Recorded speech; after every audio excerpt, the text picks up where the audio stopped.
Good morning, good afternoon, good evening, folks. Michael Zuber, one rental at a time. And something I wanted to ask Mr. Greg Dickerson, who is my Monday expert, is what does he do with dead money? Or how does he teach? What does he talk about? And again, dead money is money or equity you have in an asset that maybe you leave there, maybe you don't. So let's welcome Greg to the show. How you doing, sir?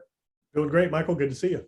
Awesome, man. What do you think about that whole notion of dead money? Are you is it a thing? Is it a word that you would use? Do you actually look at recycling capital? Do you just leave it there and pay stuff off? What do you think about this concept?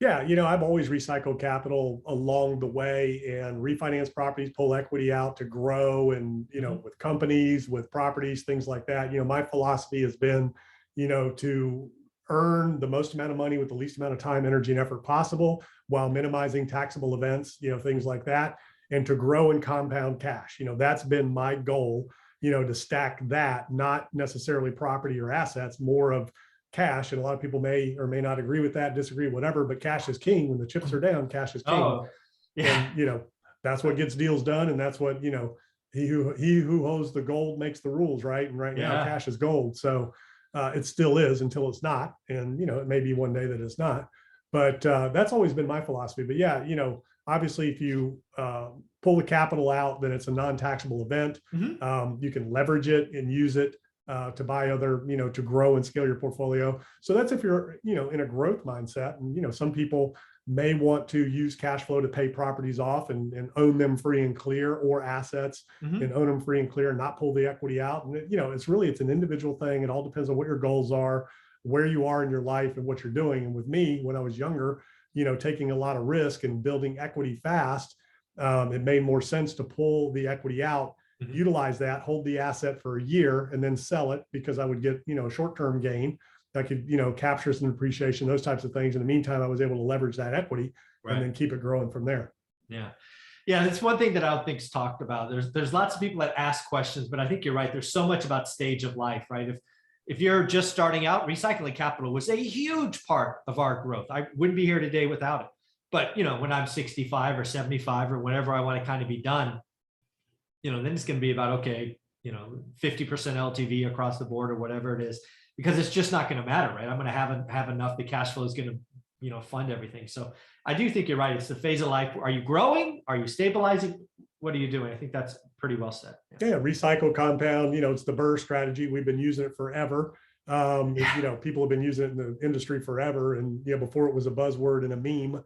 And you can use it with businesses, companies, real estate, all types of assets. And, and then people will get to a point to where, hey, if my day-to-day is taken care of and I have some discretionary income to do whatever I want to do, and I just don't want to take any more risk, I don't want to do anything else, they can use the excess cash flow to pay the loans down, then they owe them all free and clear, and then purchase cash, purchase properties with cash moving forward. And you can do that at all levels with all types of portfolios. So every strategy, everybody's strategy is different. Everybody's, place in life is different. And it's, like long-term holding, like we had a thing the other day about diamond hands and holding. And some people, disagree, some agree. Some people say the most wealthy people in the world, have gained that because they held forever. And again, it all depends on what your basis is getting in. Not everything goes up always forever. And what you're holding, because if you're holding crap, it's always crap. You never know, and real estate markets go in cycles. Now, property's gone up really forever for the history of time, most areas, but then we've had times where it's dropped down below basis. So that it's all about where you enter and where you're at in the cycle when you need to exit. So things go up forever and holding always works. I mean, that's not always true all the time in every case. It fluctuates. So my thing has always been, you need to know the top, and you need to exit when you can on your terms, not when you have to on somebody else's terms. And that's really the key. Too many people, when they think long-term hodling and diamond hands and all that, they don't think about exiting. Everybody exits, everybody liquidates. You want to do it on your terms, or do you want to do it on somebody else's terms? That's really what you really need to be thinking about.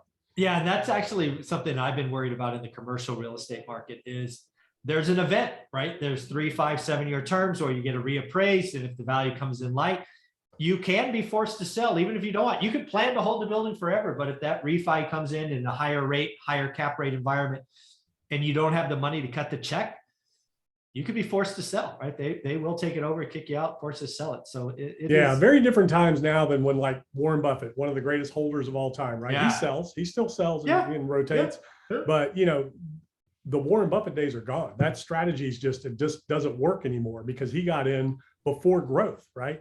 So we've seen the biggest bubble in the history of the world recently. So if you're look at Kathy Wood and her portfolio, I mean, Oh, she got in the absolute top. And if we look at, you know, the dot-com bubble, you know, it took 10 years for those stocks to recover. A lot of those companies, now you're talking about Google, Facebook, all those companies, you know, they got cut down 90%, some of them, and it took a long time for them to come back. So if you're buying them here and the liquidity is running out around the world to prop these stocks up from a wire stocks where they are because of the valuations based on the interest rates, the money that the, you know, investors can borrow and leverage to to make these trades and drive these assets up. So what you're seeing now is a deleveraging, and as the rates increase, that leveraging ability goes down. Central banks tighten up.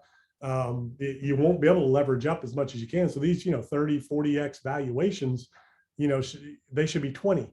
So what we're seeing is a return to norm. So the question is, well, that could last another 10 years before they ever get back, you know, to where they were, unless Powell just comes back in March and says, never mind. Oops, just kidding. We're printing, you know.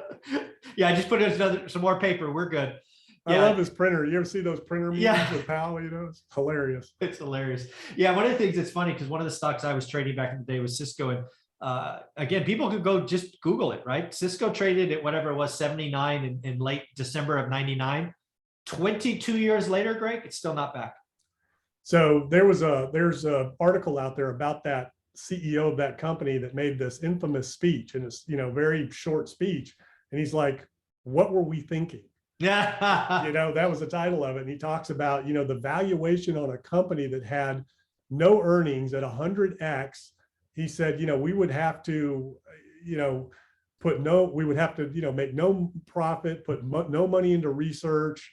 You know, he's just all these little things that he cited in order to return to the investors a dividend. He's like, what were we thinking? It's pretty incredible, you know, to go back and hear some of the CEOs at that time going, it was just nuts. It was nuts. Yeah. It was crazy. Well, I have, let's sneak it in here. I was going to make it a fifth video, but we'll do it right here. I know our time is short. I want to talk about the yield curve, right? The yield curve is often cited as a recession indicator, where when the 2 is above the 10, that is often quoted, 2 and 10s. It is flattening, right? And I think what that means is the Fed controls or has most influence on the short, right? That's what they influence. The 10-year is really where out there. And I think what it's telling us, because it's not rising as fast, the spread's only 0.6 today. I checked this morning. I think they see stagflation. I think the bond market is trying to tell people the economy is not healthy. Is that fair? Yeah, that's the message it's sending and signaling. And I think the last time we saw these conditions was it 2018, 2019, right. when the yield curve was inverted. And 2018. Yep. So, you know, the Fed had to reverse course. So, you know, they're kind of saying the same thing. So they're, you know, the real question is, you know, the Fed sent the markets a message, party's over. The markets are sending Fed a message. No, it's not. Yeah. No, we don't believe you. That's what they're saying. Yes. Yeah. So we'll see who's right, but the general thinking and consensus, and really you can prove it back through the history of our markets. The bond market is always right, and it's always forward looking. Yeah. You know, the markets are never wrong. So, you know, people can agree or disagree with that, but you can back check that throughout the history of time. And that bond market's always been pretty good. Yeah, the bond market dwarfs equity market. People don't realize how big the bond market is. And yeah, historically speaking, there's just so much money in the bond market. And that's actually going back to, I think, conversation number 3. That's why I'm particularly nervous about quantitative tightening, right? We've seen quantitative easing. We know how to do that. We haven't proven quantitative tightening and how to do it. And the Fed released a paper, I want to say 2 weeks ago, on their thoughts. And it was a hard read. It was very theoretical. And I'm like, these people don't know what they're doing. It's going to be messy, I think. Yeah. I mean, it's, you know, there's a lot of uncertainty out there, and, Yeah, but the good news is there's always opportunities too. Oh yeah, And, for sure. A lot of people that maybe watching this didn't go through 2008-9. They didn't go through the 2000s, so they really don't know what it looks like when these things happen. And they think we're being bearish and doom and gloom and all that. And it's really not the case. It's Not just at that all. we know what can happen. Yeah, we've been through it. We understand, and we've seen it firsthand. What happens when these market accidents occur, and we're on the verge of one right now. And the cryptocurrency space, Bitcoin, did not exist during any of these cycles. Yeah. The only thing they've seen anything close was the March pandemic, sell-off, which was temporary. Yeah. And you saw how they reacted. So, you just got to be careful. You just got to be aware. You got to follow the markets, and pay attention to the bond and yield curves. But more importantly, it's the Fed, and it's not what they say. It's what they do. What they say can help you make short-term decisions, but what they ultimately do in terms of instituting the policy, that's the key. Yeah, I couldn't agree more. Yeah, this is going to be an interesting time. 2022 is going to be interesting. And again, I am not bearish, or I'm not afraid on all that. I'm excited.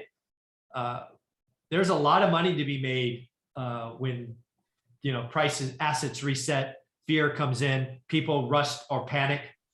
It's a great time to be very selective and make some money moves. So I'm excited. Absolutely. By what's coming. Yeah. I'm opportunistic. And it's funny, like you talk about comments, somebody put down, are those guys short? I don't do that. I don't short. Yeah. I don't use leverage. I don't do any of that. I'm an opportunistic investor, extremely positive, and, but I know risk. I understand it. I know how to calculate it, and I know what can happen. So you always have to be, as a prudent investor, you always have to be looking for and assessing risk.